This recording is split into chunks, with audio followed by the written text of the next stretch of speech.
This week, Avatar: The Way of Water is finally here. We've waited 13 years since the first one. Well, some of us have waited a few days, but that's neither here nor there. Anyway, we're going to dig deep into it right now. Flicker Effect 424.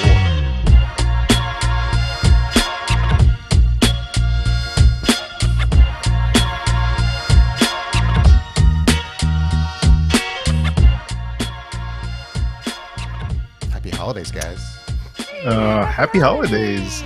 It's been a while. It has. It's been quite a while since we've done the show. A few minutes. Yeah, I don't even recall what the last show was. I want to say it was Black Panther, but I feel like that can't be right? No, there was one since that. It was okay. It was a thing.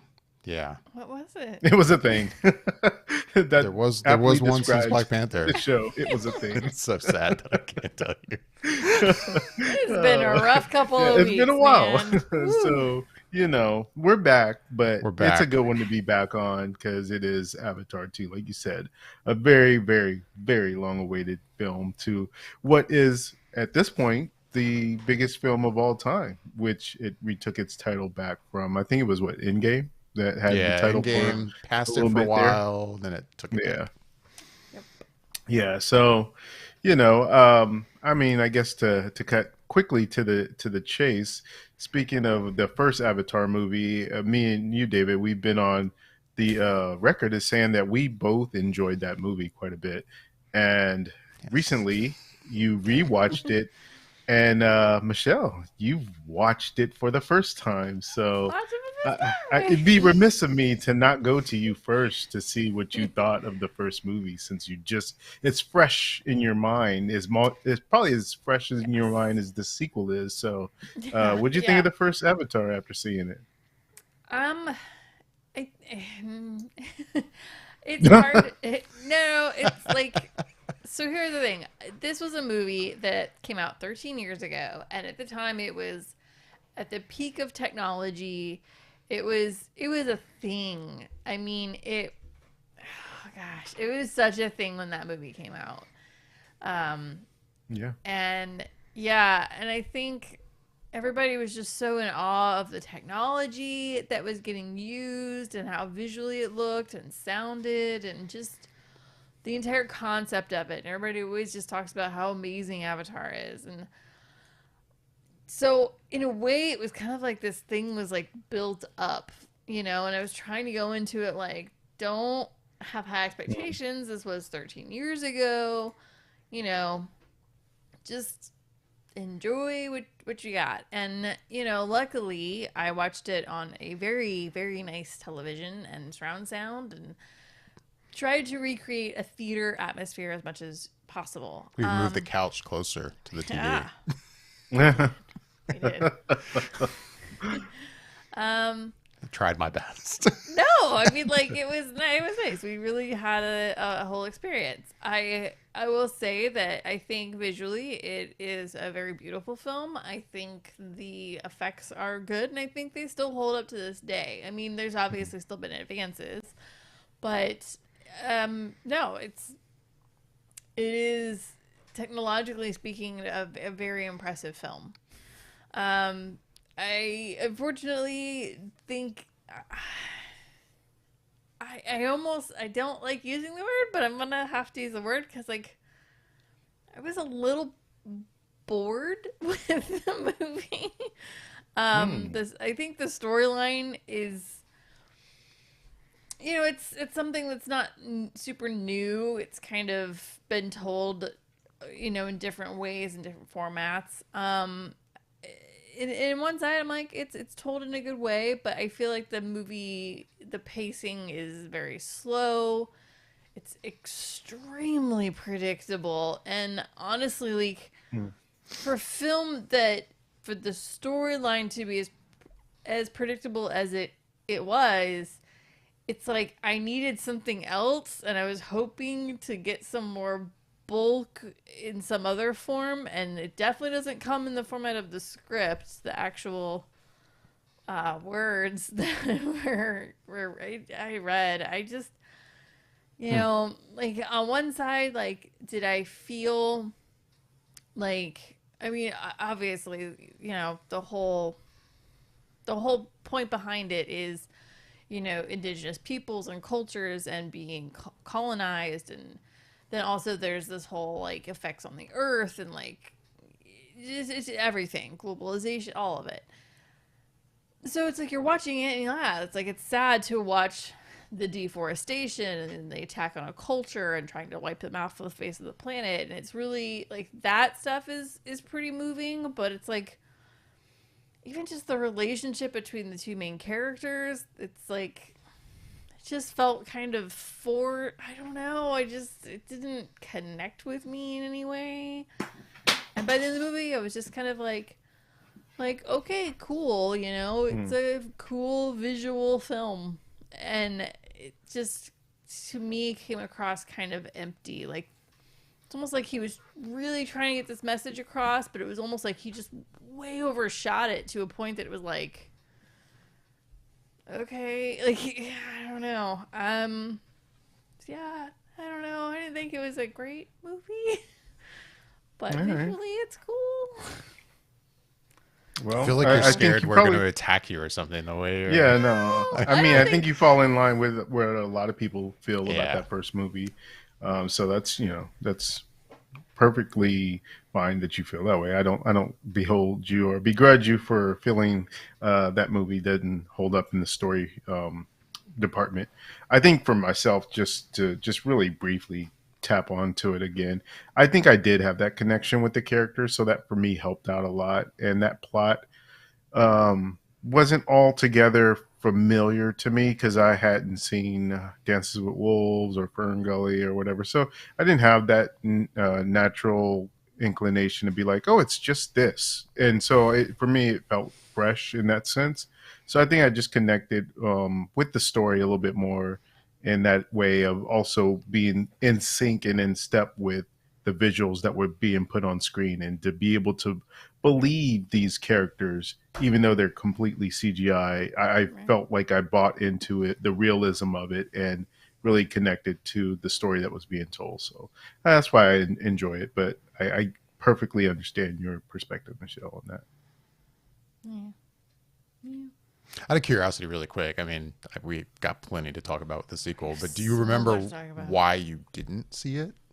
Like, was it just you never got around to it, or... A combination of things. I think, you know, when it was first, you know, coming out and like the trailers were out and everybody was talking about it and it was this whole thing, you know, and like I'm watching it and I'm just like, I definitely fell in line with the group of people that was like, so it's Ferngully. Cool. Like, I think for me, I kind of was like, okay, cool. It's kind of the same thing. And then it was like, you know, the more I heard about it, I was like, oh, it's about, you know, a colonization of an indigenous people and trying to wipe them off the face of the earth kind of thing. I'm like, cool. So it's, you know, real life history. Cool. Like, it just didn't attract me that much when it came out. And I just never felt any interest in the film. Like, it just didn't seem like, I was like, yeah. And everybody's like, but you gotta see the technology. I'm like, I don't really want to sit through 3 hours of a film for the technology if it's gonna bore me to tears.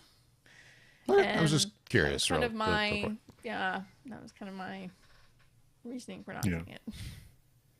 Well, David, did you have anything you wanted to say about the first movie after I rewatching mean, it a second time? I've said my piece in the past. I enjoyed the first film. I also think it's a film that needed to be seen back in, what was it, 2009 when it came out, in a theater, in a good 3D theater. It's one of the very few films I can point to that had to be seen in 3D, in my opinion. I say had to be. I mean, I think the movie stands up on its own to a certain extent, like watching it in 2D, but it was more than just a story, really, you know, like, and maybe some people have a problem with that, and, you know, I don't care, but I think it's also, it was an experience seeing that movie in a theater.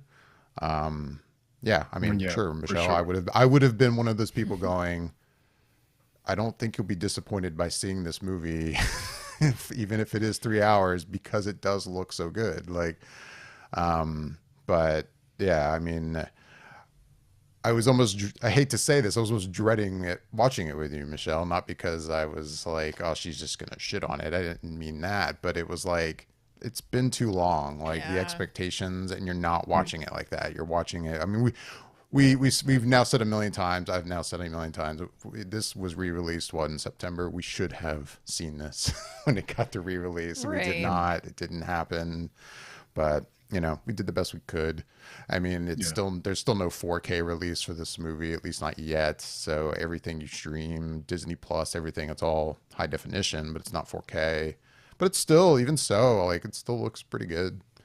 I mean, And maybe if I did see it in this re-release in the 3D, I might have been a little more wowed on the visuals even. I might have been like, wow, this really does. I mean, and I'm not dissing on the visuals at all or the CGI and the technology. Like, I think it really was quite good in that format. I think, unfortunately, the film just doesn't do anything for me outside of that. And it's just I can't call a film good just because the visuals are awesome. There needs to be more, like there just needs to be more for me. And I think even if I had seen it in the theater, I probably would have been like, my God, the visuals, wow, the CGI, it was so good. It really got you enveloped in this world. It was so cool. But I think I still would have been like, man, that storyline kind of sucked. well, I mean, and then I have to say, at least in defense of that, I'm not saying it's just purely a visual film. I don't think the storyline sucks. I mean, is it like Shakespeare? Absolutely not. But it. I do have, like Bobby said, a connection to the characters I found when I saw that movie the first time, and even the other night. So I would disagree that the storyline is terrible. I think there's a reason we have retold the story many Right. times over in different forms. And I do tend to kind of have a knee jerk reaction to that, like constant attack of, oh, it's just Ferngully. It's just like, I mean, many things are derivative. That is not Oh, uncommon, for sure. so if that's someone's only attack on Avatar, I think that's unfortunate. But anyway, Yeah. And I did say this to you actually the one evening that unfortunately I think because the writing isn't very strong, I didn't feel a connection to the characters, and the storyline just didn't work for me in that sense. I think what it is like, James Cameron wrote this, and he has done other films that I enjoy, and I do connect to the characters. And some of the writing is good, and some of the writing is not so great, and some of it's much stronger. Like I look at The Abyss and I look at Titanic, and I'm like, yes, this is great. This is good storytelling. Like I love those films, and so for me, it's almost like it's a miss on the James Cameron like chart of films. So fair enough. that kind of maybe that frames it a Well, little better. yeah, it does, and I think that brings us to the current movie. Like David said at the top, a little bit, 13 years, and here we are now with Avatar 2, James Cameron's sequel finally realized. And I would say that just to do a little bit of the box office talk, it made 135 million, I believe, domestically opening weekend. I think the studio was hoping for around 150 or 150 to 175, but not quite that.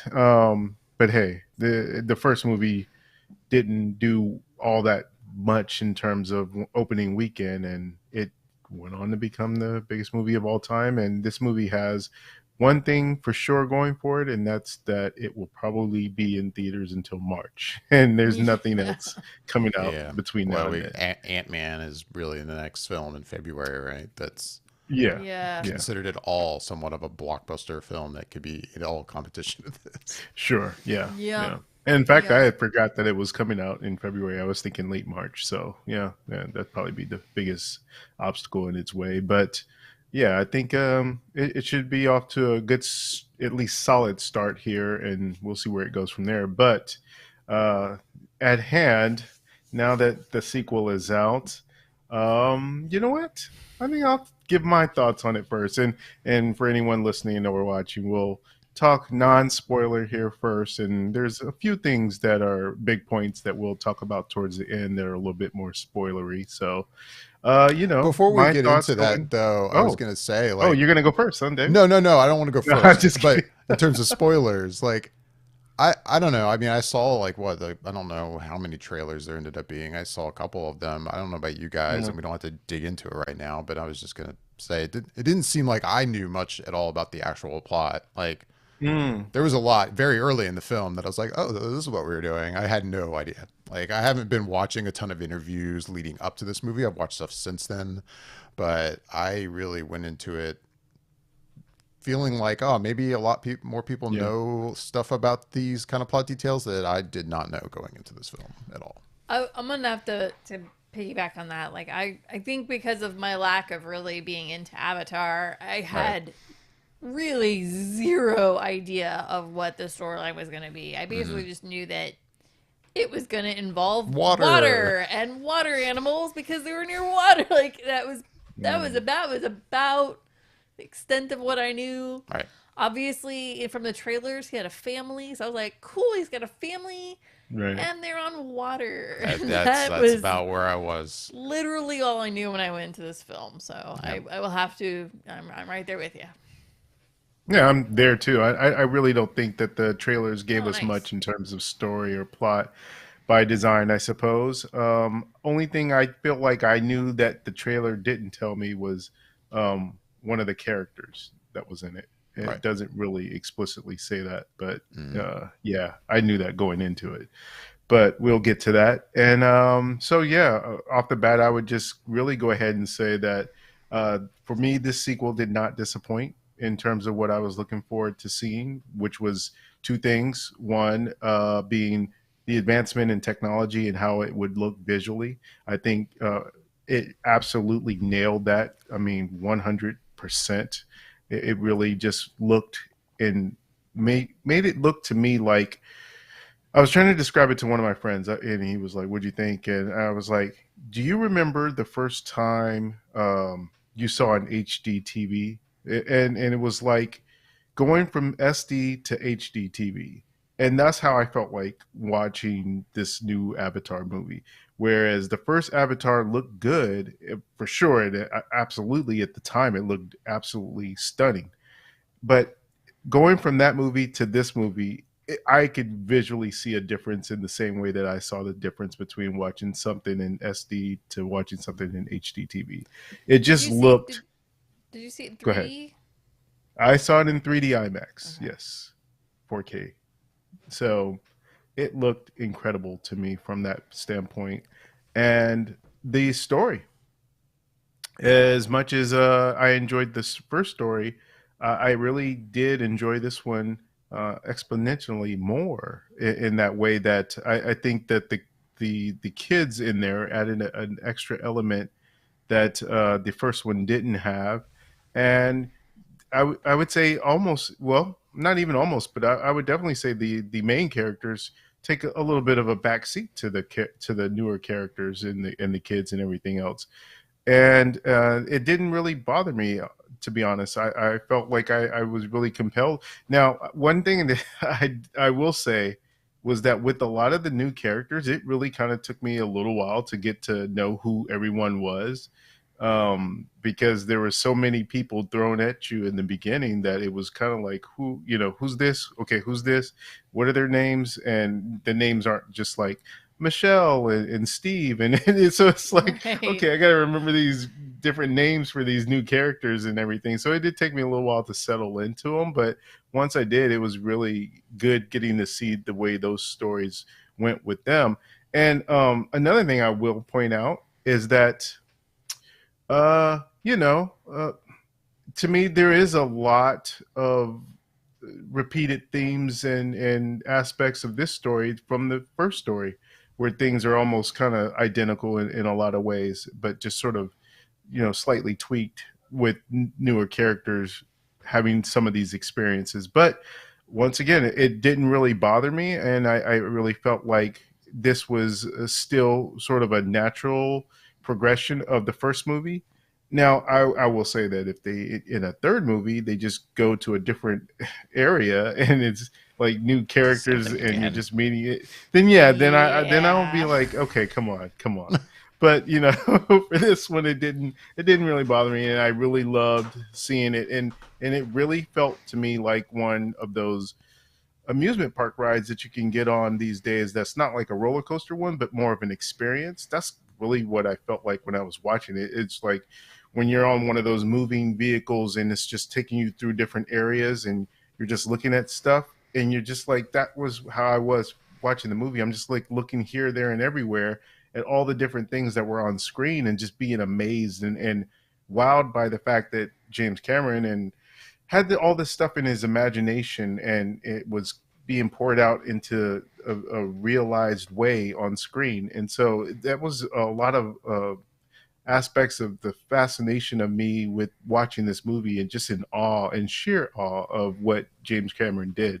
And I really enjoyed it from that perspective alone, just, sitting back and watching this world unfold and be able to be expanded upon from the first movie. So yeah, absolutely. I enjoyed it. I only got a chance to see it once, but I do feel like I'll see it at least a second time. So maybe a third, but we'll see.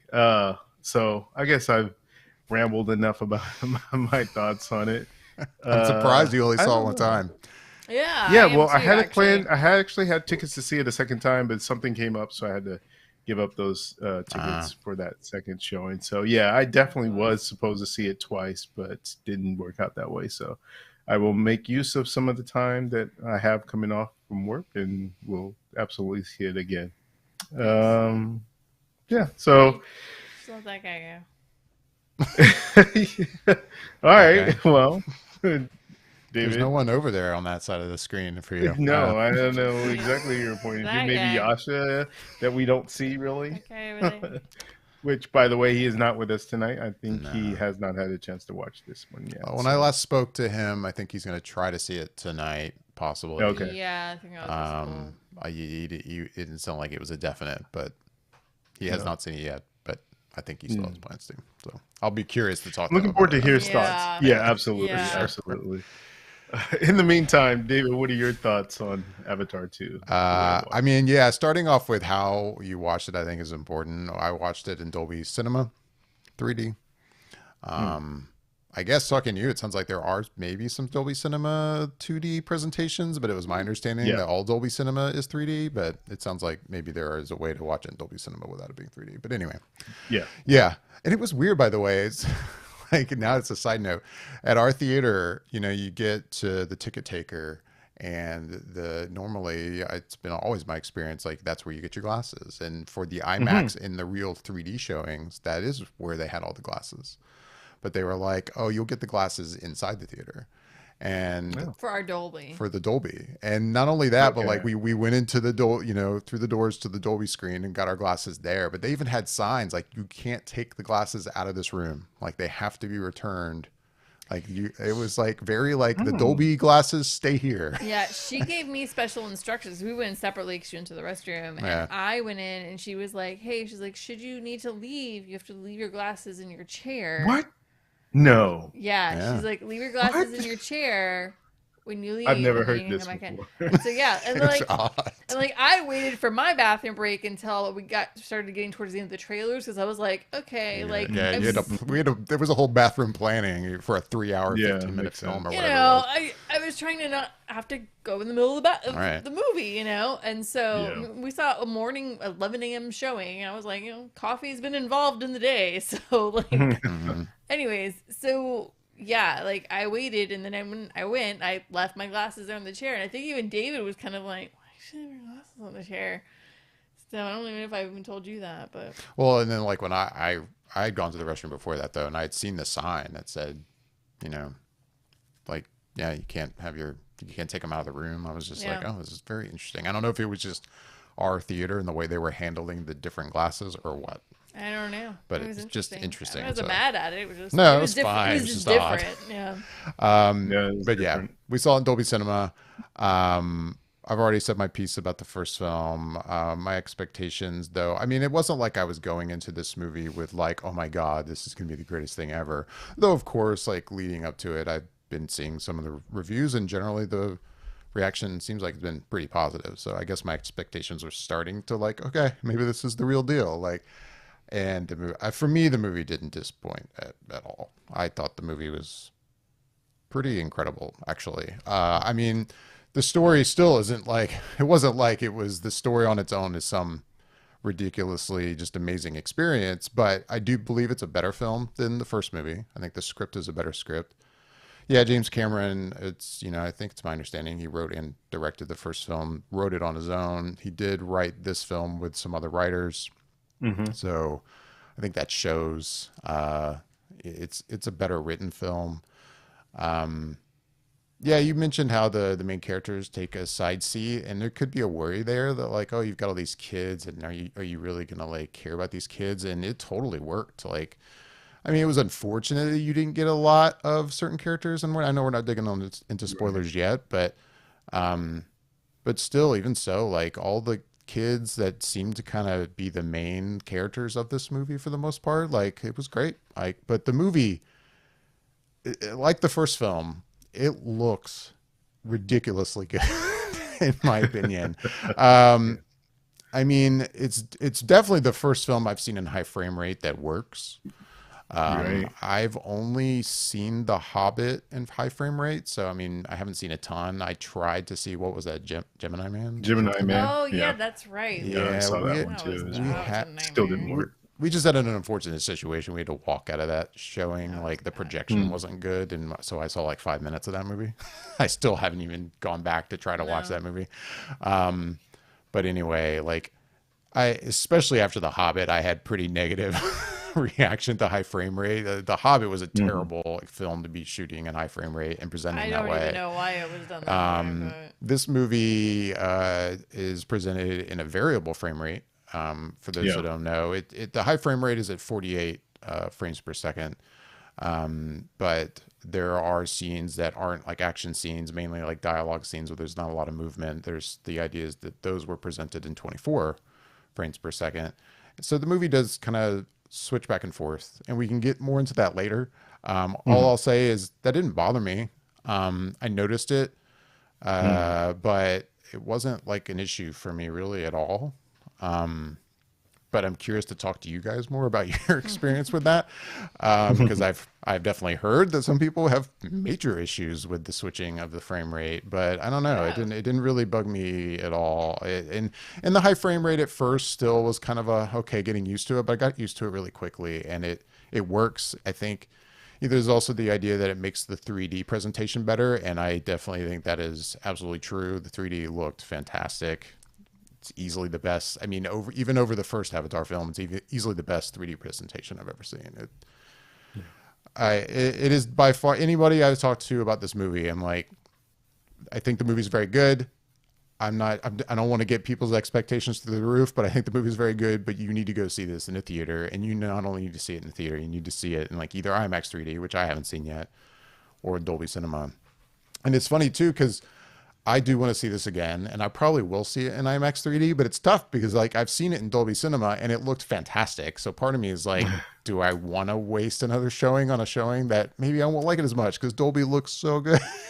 Well, and our Mm. IMAXs I are not like true IMAX Right. in We have Orlando. one in town. There's one One true is IMAX in Orlando, but anyway, yeah. no, I was very happy with the movie. Even at the length that it was, I mean, yeah, it's a long movie. It's not like I couldn't tell, but at the same time, I was not like, oh my God, when is this going to end? Like, it was over, and I was like, okay, wow, well, cool. That was 3 hours, 15 minutes. It's a good sign that it went by, and I didn't quite notice the length to a certain extent. Hmm. Yeah. But the movie, yeah, it's an experience. Like, this is a movie that's going to have legs, not only because it doesn't have competition, but because you're just going to want to go back and just like experience this. Like you said, like almost like it's a theme park Yeah. ride. Like, I want to go Yeah. back to Pandora. The underwater stuff is just, it's ridiculous. Like, Oh, you can't bet against James Cameron. I think this is further evidence of that. I thought the movie looked and was quite good. I was very happy with it. That's my kind of quick take.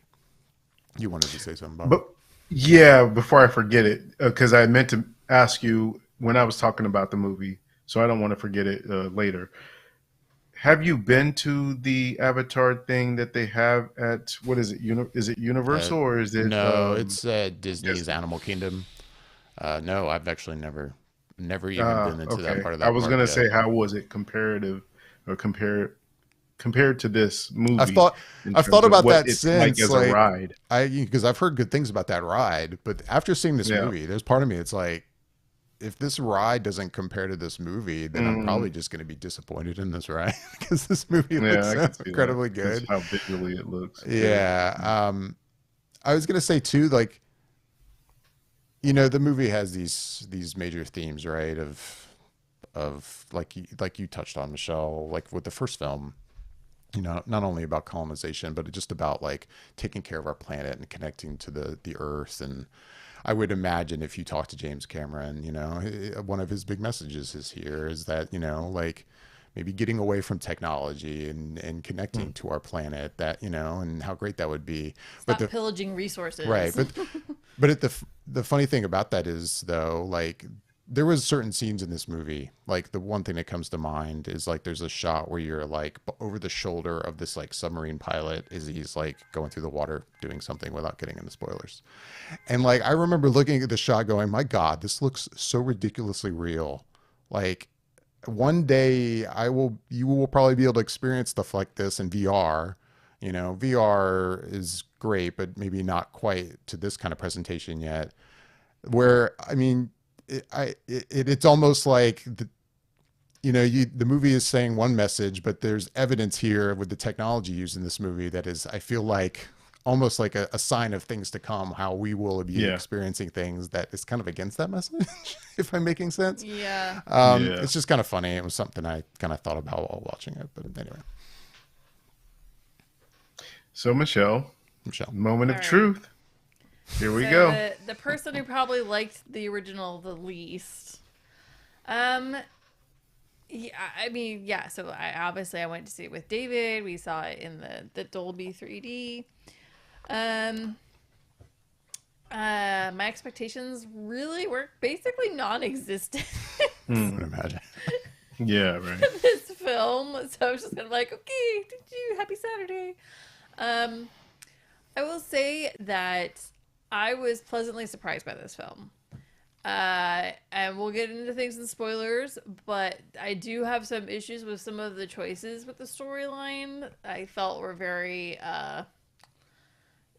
cut and paste, Mm, mm, and cut paste copy. Um, but overall, I really actually I enjoyed this story more than the original film story. Now, as far as the visuals go, as you guys have said, like honestly, yeah, it is spectacular. It is enveloping, it's breathtaking. I almost wish that we were a row closer to the screen at one point because Yeah, we could have sat a little closer. I felt like we could have been just literally one row closer. But no, but the 3D, you feel like you're going through the jungle and there's vines. You feel like you're in the water because there's bubbles coming up and you feel like you're in it. And not in a cheesy, campy way, the way that 3D used to be, where they just like pop things out of your Gimmicky 3D. face and it was all like, yeah, stupid.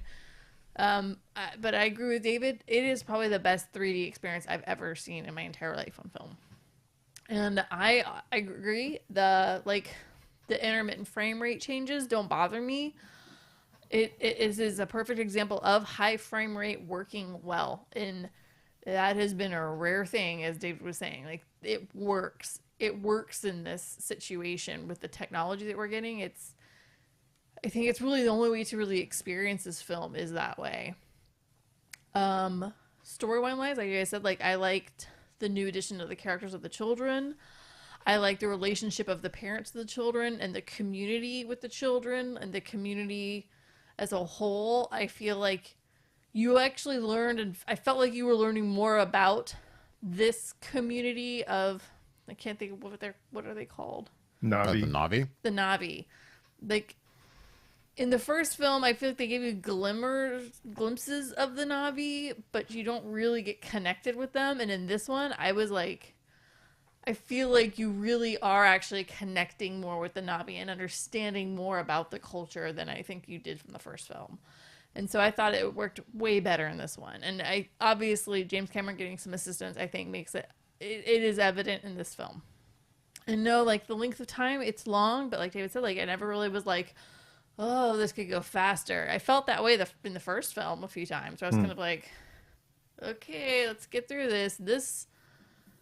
I mean, no, I didn't go, wow, that went fast. But it definitely was like, oh, yeah, full story, full circle. Made sense. I was good with it. So I think it just, I don't know. It definitely speaks, it definitely shows the time that went into this one as far as the story goes. And I just think it just worked better. I mean, I have some issues with the protagonist in this film. And we will talk. Oh, trust me, we will talk about that. Um, but overall, I'm very happy with this film, and I like the way the messages were delivered. It just felt a little more natural, and it felt more not like in your face middle school dare programmy like the way like the first one came across to me. It was very redundant and annoying, and this just was, it wasn't subtle by any stretch of the imagination. It just worked better. It just came out in the storyline better, I think, in my opinion. I liked this movie much more than the first one. Now, do I think this is a great film? No. Visually, again, it is a great film visually and technologically speaking, for certain. But the storyline I enjoyed. I was happy with it. So I would say that I liked this one. First one, I could take it or leave it. This one I liked.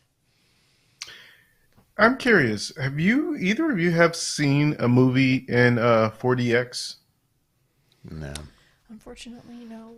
I'd be very curious to see how this one is in 4DX with some of the Yeah. ways. And for people who aren't familiar, 4DX is a format that allows 4D for premium. moving seats, and if there's a scene that has water in it, there's like a little mistiness that comes out, and just different effects. And if you've gone to what is that Shrek show at Universal, I think it kind of does some of that stuff there. So it's a Right. little bit like that, but more advanced since then. But yeah, I'd be kind of curious to see it there. I do know when I said that I want to see it probably two more times. Um, the first way that I want to see it that I haven't was the way you guys saw it, which was in Dolby 3D. Or sorry, not Dolby 3D, Dolby without 3D, because I've seen it in 3D. So I'm Oh, okay. curious what it looks like without the 3D. And then the way that I would probably see it, my third viewing would be in a non-true IMAX, but still in 3D. So we'll see if I can make all three of those or those other two happen. But I'm going to give it a shot. I mean, again, it should be in theaters for quite some time, so I feel Oh, like I yeah. can probably find a couple extra weekends in yes. there to get it done. So I guess the only thing, and even it's going to be in the premium formats for probably quite some time, but that would be right, the only yeah, thing I could see. Like, okay, eventually I'm not going to be able to watch this in Dolby Cinema. I'm not Right. going to be able to watch yeah, this in IMAX. exactly. Right. I mean, I'll say like I have no interest in seeing this in 2D in a movie theater, like No. because eventually I'm gonna have no choice but to watch it in 2D. That's the only unfortunate thing. Like Yeah, to me, if you see it, for those people who aren't watching this in 3D and they're just like, for one, I would like to speak to anyone who's like, oh, I just don't like 3D. It doesn't do well for me, and I don't want to see another 3D movie. I don't want to see this in 3D. All I can say is, I mean, that may be true, and it's not for everybody, and it's not for me most of the time. I've only ever Yeah. enjoyed 3D when it was like the whole idea behind the film, like the first Avatar, or like I remember Hugo was shot in 3D, and that was actually quite good in 3D. But most of the films we got during 3D's heyday a few years back was all these like post conversion Yeah. films, which they yeah, mostly didn't look great.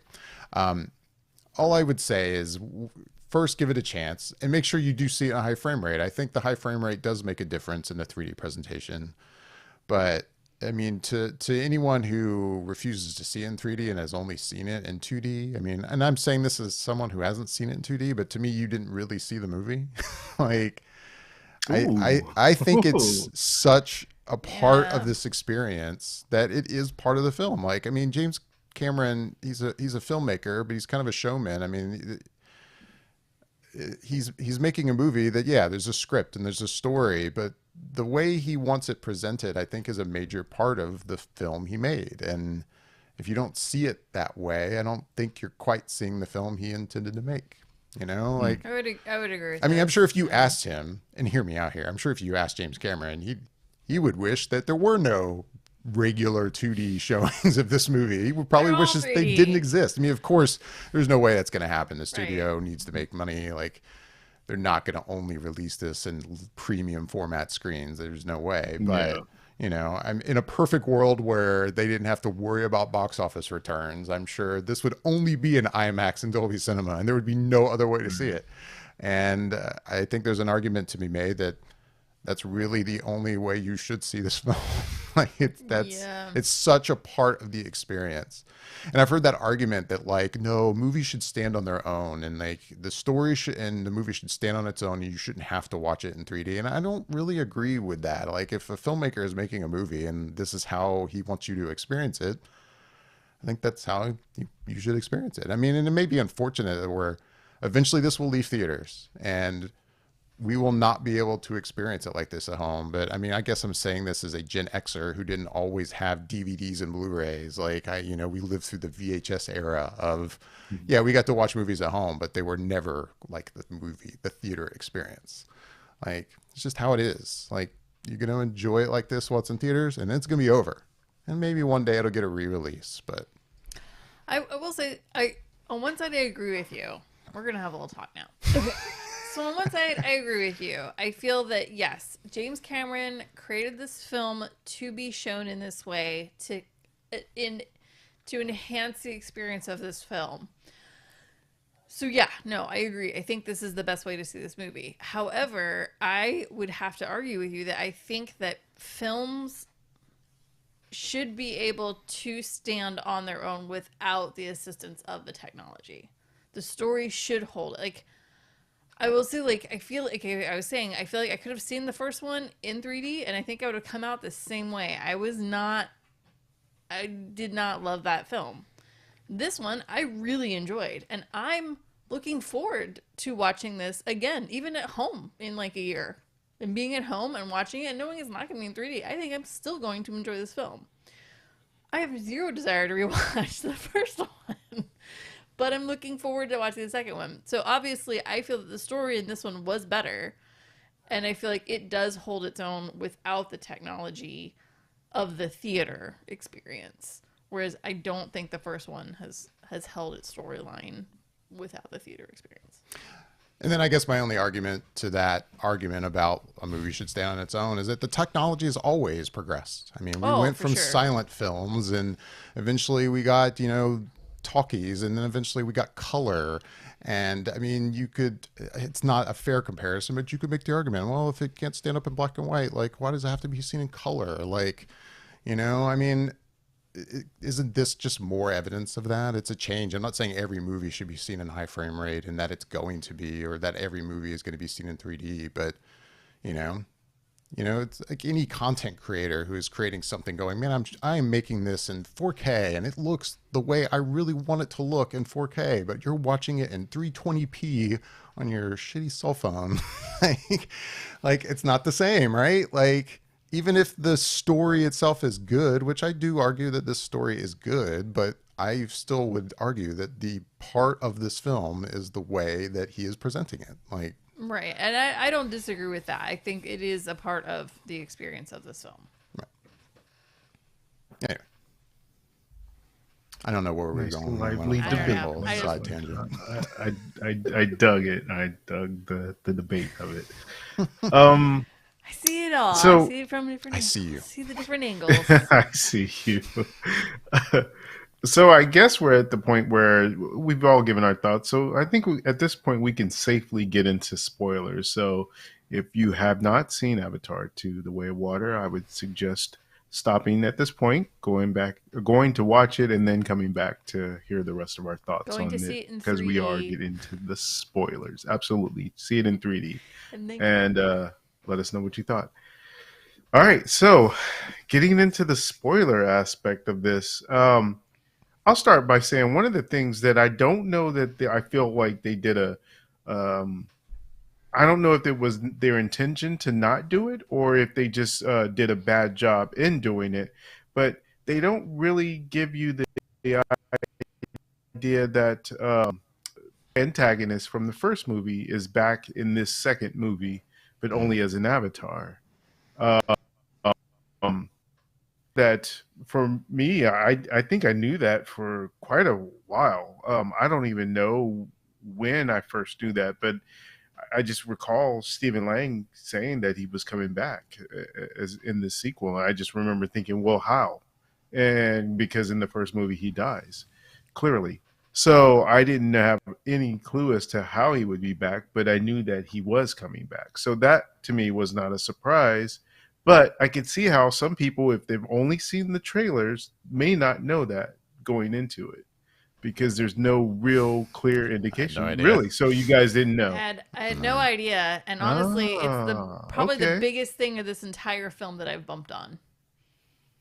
Interesting. Okay. So you see, and I had years to sit with it because I when I say that I've known for a while, I've known You've for a known while. for a I don't while. recall how long ago it was that he had mentioned he was in this new one. To give a little bit of, I guess, perspective on that idea, there was an article I saw today from Edie Falco, who was under the impression that this movie had came out already and flopped because she had heard nothing about it. And so it wasn't Because until she recently shot her scene that so long ago. 4 years ago she Yeah. shot the movie. Yeah. So she thought it had came out and just landed flat and no one said anything until recently when someone told her that it was coming out, that it had not come out already. So yes, obviously I don't if fault they her. had shot this 4 years ago, then at least 4 years ago I knew that Stephen Lang was coming back in this movie. Right. So I guess I've then, heard the like people, like that. I've definitely since heard that. Yeah, it's been announced for a while that he was cast and that Sigourney Weaver was cast in the film. And yeah, the general like kind of question was like, well, how are these two coming back? Like, what's the deal? Mhm. And in hindsight, there's a part of me that maybe I did hear about him anyway being cast, but it's been so long, I just forgotten. So I had no idea. And I have not been paying attention to like interviews and press leading up to the movie. I've only watched stuff after the fact. So I didn't. I went into the movie basically cold, and when you find out pretty early in the movie that he's in it, I'm like, oh, Very okay. early. Okay, I didn't know we were doing this, but that's fine. And I think sometimes in movies now, people are like, oh yeah, I've come back for the sequel, even though like their character died. And they come back and it's a video clip. Yeah, you never So know if it's a anyone flashback or Can, something. Like, right. And anybody can Yeah. say, oh, I'm coming back. And they could have 30 seconds of screen time, you know? And they could still say they're coming back when they're doing 30 seconds of screen time. So even him saying, oh, I'm coming back or I'm doing the film, he could have been involved in it for as much time as Sigourney Weaver was involved with this one. Well, I take, let me, Well. let me reset that. Like herself in her physical form, screen time, I mean. Yeah. right. Let me put it that way.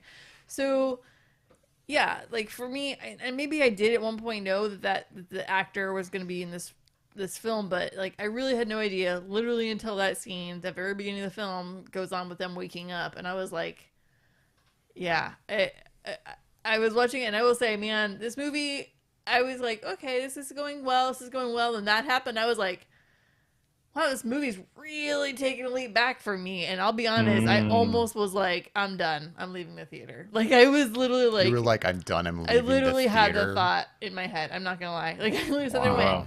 went, wow, James Cameron literally just was like, I'm just gonna bring him back from the dead. And I was just like, this, like, to me, that is kind of some pretty weak ass storytelling. And I literally, See, I'm gonna argue with this a little bit. I know you are. Like, because I go ahead. I'll let you finish your Let me thoughts. finish Sorry. my thought. It just was like, you're bringing back the exact same antagonist. Like, are you kidding me? Like, it just it came off just really weak. Now, as the film progresses, I won't say that I liked it, but I got more comfortable with it. But I will say, I think just a rinse and repeat of the antagonist was a lack of creativity, I think, in my opinion, on the part of James Cameron. I mean, It's probably my biggest problem with this film. Sorry. I just want to make sure you understand. This is probably my biggest no, issue with this you have film. mentioned that. This is it right here. I mean, at the beginning of the film, I'm not going to say I didn't have somewhat the same reaction to seeing, oh, so we're bringing him back. There was probably a small part of me that was like, huh, like we're not just doing something completely different. We're kind of doing the same thing. But then as I watched the film, I thought it was kind of treading some interesting kind of ideas. Like, I mean, this isn't the same guy. This is somebody who has the Right. memories of somebody else, except for the death, right? Like for when he has the memories for whenever I guess those Right. memories were extracted, and I Right. don't remember if they go into details about when that Apparently, it was happened. right before that raid. You know, and it, Yeah. it explores interesting ideas behind like someone who is like has these like memories of experiences but is really a different person, and then like has apparently a child but is also like, I am not the same, I am not your father, I'm not the same guy. Like, it's kind of some interesting kind of science fiction kind of, I feel like, themes there that I found interesting, and in the end, it worked. And Like, so I don't know. In the end, at first, I see where you're coming from, but I very quickly had no issues with it. I think on that note of it technically kind of not really being him, even though he has the same memories, I think it's frustrating to me that they're like, oh, he's not really the same, but he is, but he's not. He just has the memories. It frustrates me that they were kind of trying to make him different, but his motivations were the same. And I'm like, so what you're saying is he has these memories and these motivations are the same, but other motivations, nah, because he's a different person. And that's what doesn't sync up to me. Like, either go all in on it or don't do it at all. Like, it's like he just fell right back into where he was in this instance. Like, I'm going to go after Jake Sully. Yeah. That bothers me. Like, But I if don't you're- think it's for the exact same reasons. I mean, here, this new version of this Revenge. guy is like, well, like I need a job, and now I am this kind of super being that compared to a human, right? And it's like, oh, so this guy killed me, like, fine, I will, avenge my avenge death. my human version and kill this guy. And that's not really the same motivation of the first film. Like, I don't, I would argue that's not the same. Maybe not exact same motivation, but I feel like it's kind of a weak motivation to go off of if it's to revenge my death, and yet I don't care about anything else prior to myself. Why do you care who I killed you? would say I felt that way too. Honestly, I felt like Wait, Michelle. with me? I was like you, Michelle. I felt like he's riding awfully hard Yes. to get him if he doesn't really care that much about who he was as a human. Correct. Oh, there's a Yeah, lot on I this was like, revenge. he's going hardcore for someone who says he doesn't care. So he Yeah. cares to some extent, and they Clearly. do. I think that would have come across a little bit more if there had been a little bit more. He has no one to confide in, no confidant, and I would have liked to have seen him uh, show that he was wrestling with those ideas, but they don't really go into that aspect of it. That he's sort of wrestling with, I am a different person, but yet there's still something that seems to remain that has driven me to this. It's just more like overtly there, but you don't really get the nuance of it in terms of him kind of exploring that within himself. This little bit of a duality that's going on there, but ultimately, I do feel like I think I started like you, David. I was kind of like, even knowing that he was going to be in it, it was again when he shows up, I'm like, okay, they're going through some exposition here, and I'm like, do I buy this? Am I okay with this? I don't Right. really know yet. Let's see how it plays out, and as it goes further, I'm like, okay, I'm on board with it. But I definitely will say that I wish and would have preferred that they had just come up with some other antagonists other than him again. But I can understand why they went back to him again, because Stephen Lang does such a terrific job as that character. What is that character's name? Is it Quidit? I can't remember. Not Quidit. I forget. I was trying to think of the same yeah, thing. I can't remember for sure. he does such a good job, and so I can understand it. And you can clearly see that because of the fact that he's still alive by the end of the movie, that there's an arc going on with that character. We get a whole nother movie with him as the bad guy. Well, I think, I think there'll be some more turmoil going on there, because if you think about it, as a character, if he is truly saying that he's no longer that guy, then at some point he has to come to the realization that he is a Na'vi at this point and not a human. And so at some point he has to let go of the idea that he's human, because he's not. He's in a completely different body, just has memories of when he was a human. Right. So I think they will start to explore some of those ideas and concepts as we get into this third movie and further. So I can see why Cameron brought him back, because there's more to tell with that story of that character, and more to grow, I would assume, with the character. So yeah, I get it. I would say that I hope that you're correct, Bobby, but I'll be honest, like, I'm definitely not holding my breath that that's what that character's going to go for, mostly because he just seems, I don't know, very rooted in his work. I would argue making an ultimate sacrifice towards whatever the end will be, and that he will have been on the good side of good and die in the end, because he's done so much bad that eventually he'll just catch up to him, but that he will make a big sacrifice. I think, well, David, I would argue it's almost too predictable the other way, Michelle. Like, I think it's really pointing in the direction of like this being an arc for him over the course of the rest of the films. Yeah. Or at least a good, not just the next one, but at least the next two of him, like kind of, changing his tune about the Na'vi, and if anything, I find that idea a little like, I think it's going to be interesting to see how they explore that.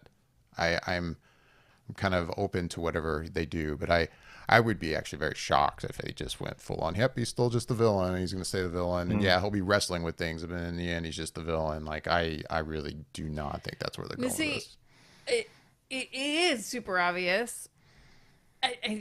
And this kind of goes back to a little bit of my, like, James Cameron's kind of disappointing me in ways. And I feel like he might fall back on that. Because, and again, I like this movie. A lot of it is really kind of just saying the same thing in a different setting. And that's my fear for the third one. I don't think they're going to do that. I don't think they're magically going to be in the desert. It's going to be a new resource in the desert that they're going to want. But no, because I've heard that same argument of like, oh, sorry, just real quick, like to jump on that, like that same argument, like, oh, at the end of this movie, instead of possibly the family moving on to another tribe, he's like, no, we now are water people or whatever they are, right? Like, and that argument, I'm like, no, I want to see them go somewhere else. I'm like, no, then we're just doing a shtick, right? Like, I don't want to just be like, okay, now we're gonna live with the sky people, or not sky people, but some other tribe. I don't want that. I don't want that, and I don't think James is gonna do that. But I can see the villain being, I can see it being contrite. But we'll see. That is down the road. We got another 14 years before that happens. So, no, they've shot. I'm making a joke. I'm making a joke. Well, some people might believe you out there. That was one of the reasons why the movie took so long, is because, from what I understand, they did write the actual script for all of the movies, and so he wanted to do that before actually going into production. And they did a decent amount of production already. Some of it, of like the third film, I think it's like 90% done apparently. Right. Yeah. So, which will be out in 2 years. Right. It'll be out in 2 years, not 13. Yeah. So Anyways, then, so that was my big bump. There's other bumps I have, but that's probably my biggest one with this film. I would say it was my big like. And I was going to say too, actually, during my spoiler-free review, that I will say for the first 20 to 30 minutes of the movie, and I'm probably getting the time wrong. I'm just going to throw a time out there. For the first little bit of the movie, before we kind of really get into the main story of this film, I was a little like, I don't know if I'm going to enjoy this. Like the first Porridge. 20 I would agree. the first 20 minutes or so a little shaky with the whole like we have to reintroduce to what's going on now, and then we jump forward a year And then 10 Yeah. years, or, yeah. not even but I don't know. But once we got settled, especially once we move to the new tribe, Yeah. it is smooth sailing for me for the most part from there I on would out. agree. But and then I was quite happy. But there was a moment like 15 minutes in, I was a little like, I don't know about this. I would say the first half hour was. I was questioning my morning. But then yeah, I agree. Once they got to the new water tribe, I was like, okay, it was definitely moving in a much better direction. Right. I would agree. I will say one of the things that that didn't affect me in the way that I think maybe the movie wanted me to or wanted it to was the death of his son. Now, I felt like it was impactful in that it was Nateri, Zoe Saldana character that really sells the moment because of her anguish, and she's fantastic in both Oh, yeah. movies. When you really see, if there's one character you connect to with their emotion, it's definitely Zoe Saldana and her Nateri character. And I felt that feeling for her as a mother and the emotion from her in that scene, but the actual character dying, I felt like that character didn't have enough screen time for me to really connect to him fully. Definitely was sad, but I didn't feel like I was really feeling the full impact of the character's death. In fact, that if it was the younger brother, I think I would have felt it more That because would there have was been, a yeah, lot a lot more more with tragic. That would have character. been, yeah. But Yeah. I think Yeah. the writing was in the water with this one, that it was going to be the oldest one to die. I don't think because of lack of screen time. I think it was the whole like it was the brothers' conflict of the younger one constantly just being like, "Oh, you're the perfect one. You're the one that's the responsible one. You're this one." And it's like the responsible one, or AKA that one's gonna have to make the sacrifice, and he's gonna wind up dying. Like, I feel like it was kind of evident that that's where that was gonna go in the storyline, because it's going I to didn't make see it coming. I will admit. it's gonna make the other character grow up. It's that last step of like, okay, well, I need to get my crap together, and it really makes him step into a new role that I don't think he was maybe prepared for or really wants, but that's what he's going to be probably moving forward. It was his character development. His brother's death is going to be his character's development. Michelle, you had mentioned something earlier on that I wanted to hear you explain a little bit more, because when you were initially talking about in the beginning of your review, you said one of the things you bumped up against or had an issue with was the protagonist. So, in your mind, one, who's the protagonist, and two, what was the issue you had? I think I meant to say antagonist. Sorry. Okay. I meant to say Okay, no antagonist. worries. My problem is with the antagonist of this film. Now, I will say Gotcha. there is a protagonist that I don't love that much, and I think it's actually the character of Spider. I think, in one sense, I see what is necessary.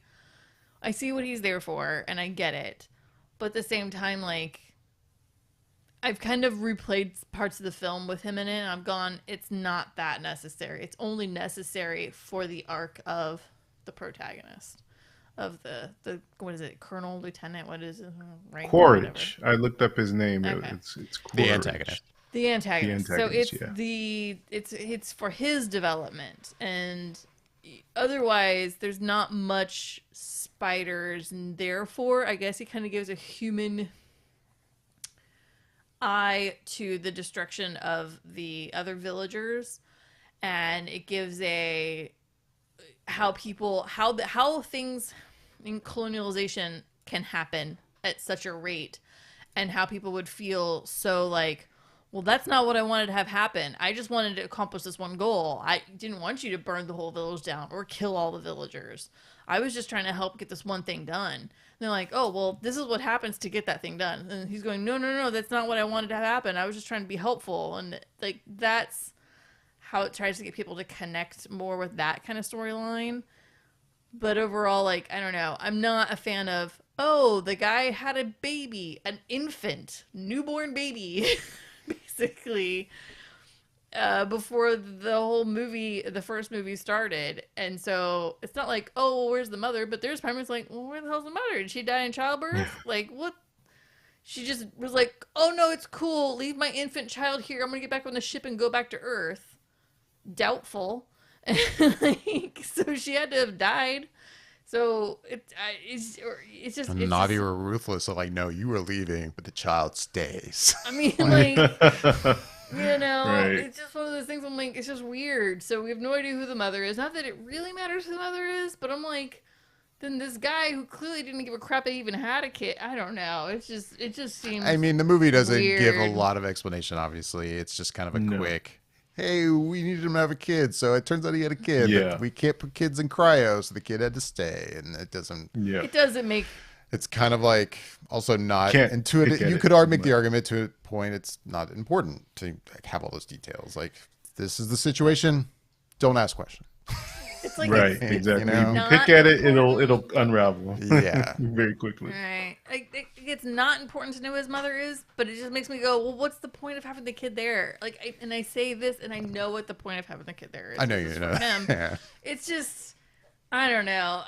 There's a lot of the movie I was like, he just really doesn't even need to be in this film. I mean, I'm not trying to defend. I mean, I don't have as much of a problem with him, but I kind of get it.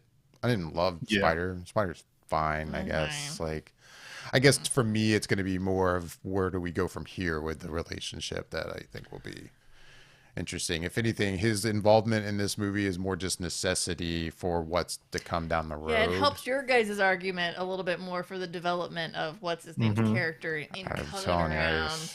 that's where we're going. I mean, Yeah. It just Yeah, helps your for guys' sure. argument out. That's all.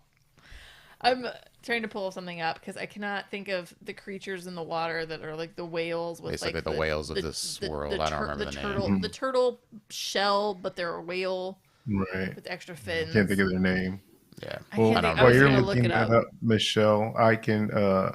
I'm curious that we were talking about who is the mother of Spider, but Ah. who's the daddy? Kiri. Yeah, Carrie. Who's the daddy of Kiri? I don't. that was I don't another think there is a question. daddy. I don't like- think there is a daddy yeah. other I than don't the either. Earth I Mother don't of either. Pandora. Right. Right. I mean, That's what I suspect as well. spirit. But they leave that mystery out there and Right. try to. Maybe it's a misdirect and trying to point it as there is another person involved in her creation. But no, I very quickly thought that Yeah, this that is seemed- Pandora. not. I wouldn't say too obvious, but kind of. I mean, she was connected to was it A1, right? A1, thank you. To Yeah, like in the A1. last film when they were trying to transfer her Yeah. from the one body to the other, and Yeah, and basically- obviously this child has certain abilities. that, Yeah. Right. You know, I mean, I think yeah, she's she the doesn't have a- incarnation of A1. Basically, like Yeah. it's a biblical reference. It's Exactly. the whole God and Jesus, and that's Right. what's happening here. She's the child of A1 through the body of Sigourney Weaver's Sigourney's character character. that I can't think of now. I don't remember. Anyways, sorry. I'm, continue. I can be terrible with character names, so it's funny if you watch my trailer reaction to this trailer for Avatar. I remember watching and seeing that character for the first time, going, "She looks really familiar, but I don't know who that is." Yeah. And I think I understand why. I thought she looked kind of That's familiar, funny. but anyway, Yeah. I'm trying to find the. looking up One of the things whales.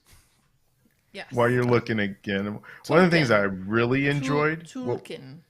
Oh yeah, Tulkun. Tulukan. No, that's Tulkun. Yeah, we're not gonna. I'm something not like gonna that. say it right. It's not Anyways, that important. yeah. I mean, it is I mean, important. it it's is. kind of a theme. Well, Sure, the characters are it's important, but definitely- if we get the pronunciation of the Right. name right, like, Right. I have to say, I did do you... think. No, go ahead, Bobby. Go ahead. yeah, you wanted to say No, something. no, you go. No. Huh? I'm going to a different topic now. Go. Yeah. No, I was just gonna. You touched on this. Whoa, space Oh, no. whales. Ghosts. Yeah, no, it was me bumping into my background there. The whales on Pandora, whatever. I thought those were some of the best looking scenes as well. Oh, in the movie, absolutely. when they show that, and those creatures look like they could be actual creatures that they filmed some sort of Discovery Channel, Totally. show on. I mean, It it was was just impressive. absolutely incredible, and I can see why that's where some of the length of the movie comes from, in that they're just Yeah. kind of just letting it ride in a sense. Mhm. Is like if you were watching a Nature Channel show and they're just showing these scenes where there's nothing really going on, but they're just showing the creature, and that's what I think that James was going for in that, and just revel in this idea of this creature and it being in its own habitat and just experiencing it from that perspective. And I thought, it was so good, so nice just seeing that. And then obviously pairing that with, in the sense where if you were taking it to Earth, there's the idea of how whales have been hunted and throughout the years. And you get that aspect of it too with the boat, the people that are on the boat with, was Jermaine Clement and, Yeah. some of the other characters that are there.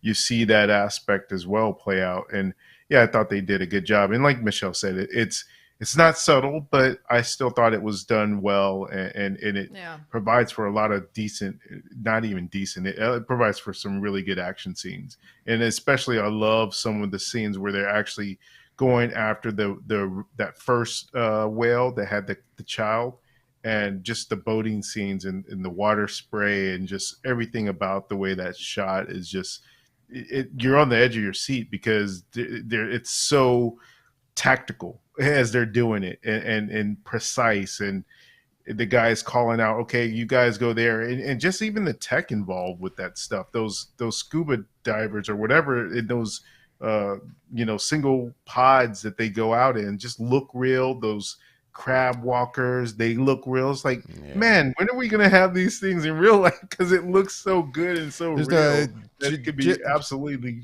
for real. Yeah, James Cameron and like all that kind of stuff. Like I like, he's got that design look with a lot of his ships that varies similar to stuff Yeah. we've seen in the past and like Aliens and stuff like that. But Right. it's still crazy inventive and cool to see the stuff that he Yeah. and I guess his team comes up with. Even the way they like loaded the harpoon, like there was just something so cool about how the harpoon turns and they just open this thing and it just loads a new Yeah. harpoon in. It was even something as basic as that. Like that is badass. It's That's so cool. It's like on one side I'm like, James, it's really creative. On the other side I'm like, James, you really had to spend some time with some whalers, didn't you? Like you really had to get into a mindset. But I guess. I mean, it's kind of depressing in a way. Like, to understand the aspects of how the whole thing would play out, you really have to get in that mindset. I'm sure he did have to do research on whaling, and it's disturbing to a point almost. Oh, Like, absolutely. the whole scene's disturbing, really. For sure. But it is very like, wow, he really had to think of every step that would occur in this massacre and murder, and he had to literally plot out every little thing, every little machine. But like on the other side, like the main like ship they're on, like when it looks from the front, it looks like a whale shark. Like it's really cool, like the mouth of it and Yeah. everything. And so it's like you're watching, you're like, oh, it's a big ship. It looks like a whale shark out of the water on the, is that a hydrofoil? That's how it's moving through, basically. Right. I'm like, oh, that is really, it's Yeah, a that's it's a really cool cool. design Yeah. for a murder ship, but like, yeah, Right. it's some of the most cool things that are happening, and yet in the most disturbing setting possible. Oh, And so it's like- absolutely. And I want to be clear, just because I'm like, Oh, this no, stuff I looks know. cool, doesn't mean I want to be a whaler. I know that's not what you're Right. saying. But I don't know. towards the end of the movie, I really enjoyed the whole Captain Ahabness of it all, and you took my fin, I'm taking your arm. Have a good day. Like it was like, haha, yeah, hey, bye bye arm. Yeah. It was kind of a nice moment, I think. But no, I think this movie had me on the edge of my seat a lot. The whole whaling scene, the end scene, the scene where the son is, left out there and he first meets the whale and he's being attacked by this whole other creature that's, trying to kill him through the coral. That was really intense. Like I really connected with this movie a lot more than I did with the first one. Far more intense, I think. Absolutely. So I'll say you kind of sort of mentioned something else I wanted to talk about really quickly, but James loves his sinking boats. It does. It's so funny that I was sitting there watching it. I was like, what does this remind me of? The boats all flipping over. Titanic, and, the Abyss. Yeah. Got a thing. I was like, but he does it so well, and it looks as if it was real. I mean, you got to think about really when you think about Titanic, the actual movie. It's not like he had an actual Titanic ship that he flipped over. It was CGI there too, but to compare that CGI to this CGI, it still looks and feels just as real as it felt to me when I was watching Titanic and seeing the things that they did. And granted, they had some stuff that they capsized and these actors are in that water and stuff like that, but it's the same sort of concept and idea, right? But it just plays out really well with these Na'vi characters as well. And I just thought that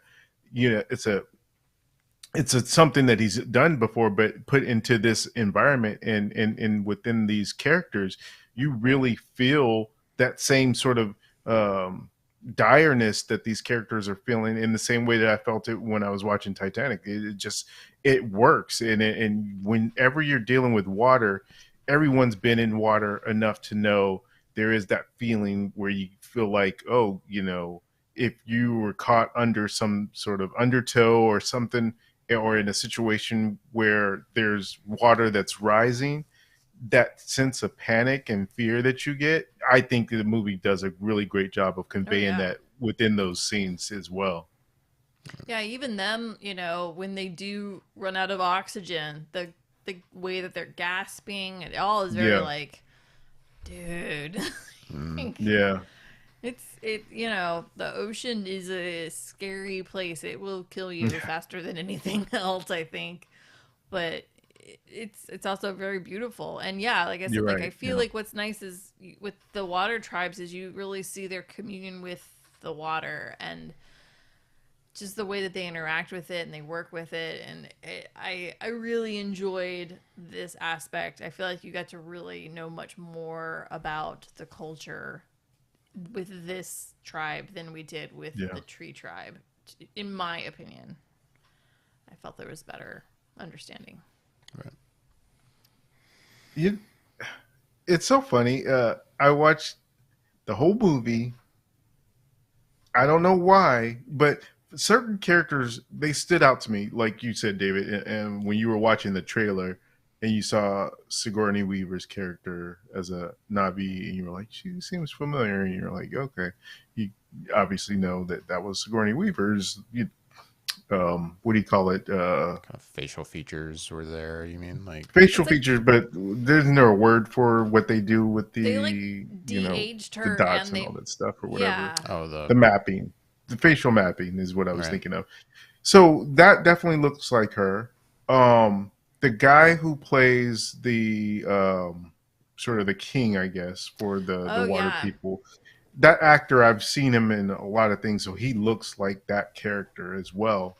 Totally. He really he stood out. Yeah, he definitely stood out. I didn't know and completely forgot. I know where you're going Kate with this. Winslet was in this movie because she didn't look like her character to me. And so I completely didn't even realize that was her in the movie until afterwards. And I was looking up some of the characters and how they look in real life compared to the Na'vi characters that they play. And then I was like, oh my God, that was Kate Winslet. I had no idea based on her voice, based on the look. And I was so surprised by that.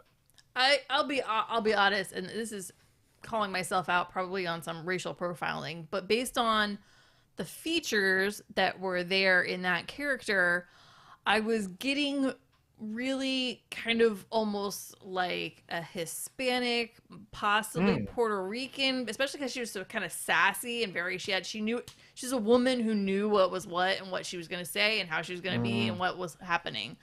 Very in control of her and her situation. And so I was like, okay. And I was kind of going, okay, what actress could this be? And I literally, because I had no idea Kate Winslet was in the film. I paid zero attention to this film. So I was like, who is this actress? And I was racking my brain in the theater. And I kept thinking, I'm like, I feel like it's probably a Latina woman, but maybe it's a Polynesian woman, or maybe it's a woman who's descendants of both. Like, I was trying so hard through most of that film to figure it out. Yeah. And at the end, it's like, Kate Winslet. I'm like, no. I immediately was like, wait, what? It was it's probably the one Na'vi that I was like, I have no idea who this person is until the end, obviously. I mean, I didn't know Kate Winslet was in it either until the closing credits. So when I saw Kate Winslet, when I saw the Kate Winslet's name, I immediately knew. I'm like, I had to be her. Right. Couldn't imagine another character in the movie. Correct. She was, but at the same time, we had Sigourney Weaver play a teenager. So what do I know? But but as you're watching the wife of the chief, Renal, as you're watching her in the movie, I'm like, I had zero indication that was Kate Winslet. Like voice, motions, actions, body movement, like, which I guess is a testament to Kate Winslet's acting abilities, because I definitely did not think that was her. And apparently her really incredible swimming abilities, I hear. Like she broke Tom Cruise's breath water holding in a film. That's what I heard. I remember seeing that when it came out. Insane. They had the video of her talking about it. I remember seeing that back when it did. That is so it is crazy. Insane. Yeah. Crazy.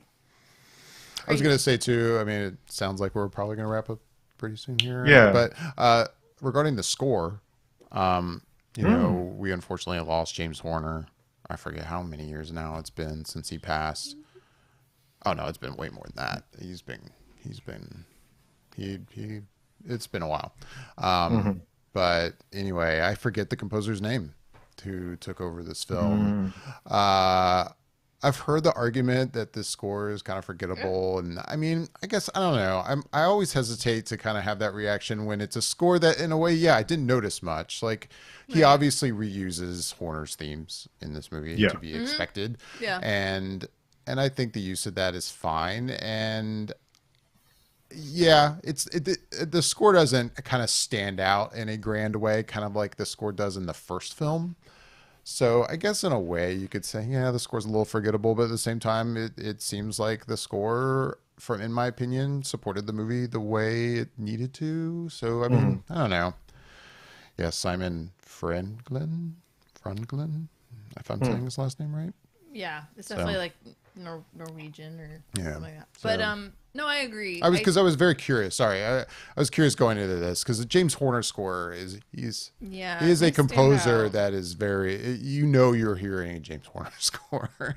So I was curious, like, if the new composer for this film was going to really lay into trying to mimic James Horner or just reuse themes but do their own thing. Kind of seemed like more of a reuse themes but do his own thing. And that's what it seems to me. He did the newer version of the Magnificent Seven. He worked on Titanic, Ocean's 8. So he's definitely done stuff for sure. He's definitely been around. Oh, he worked a little bit on Bicentennial Man. I like that music too, actually. So I liked that he used Horner's. He was working with it, and it was very evident that he was. But I liked it. Was it memorable? Maybe not. But it was still enjoyable. I liked the song that they put at the end of the movie far better than the song that they did at the first movie. What was the song of the first movie? I don't even remember. We just watched it. Yeah, I don't remember. I don't even remember. I remember watching it and I looked at you and you're like, oh yeah, I did kind of immediately react to it. It's like, this is not a good song. I don't remember what it was. Remember. Yeah.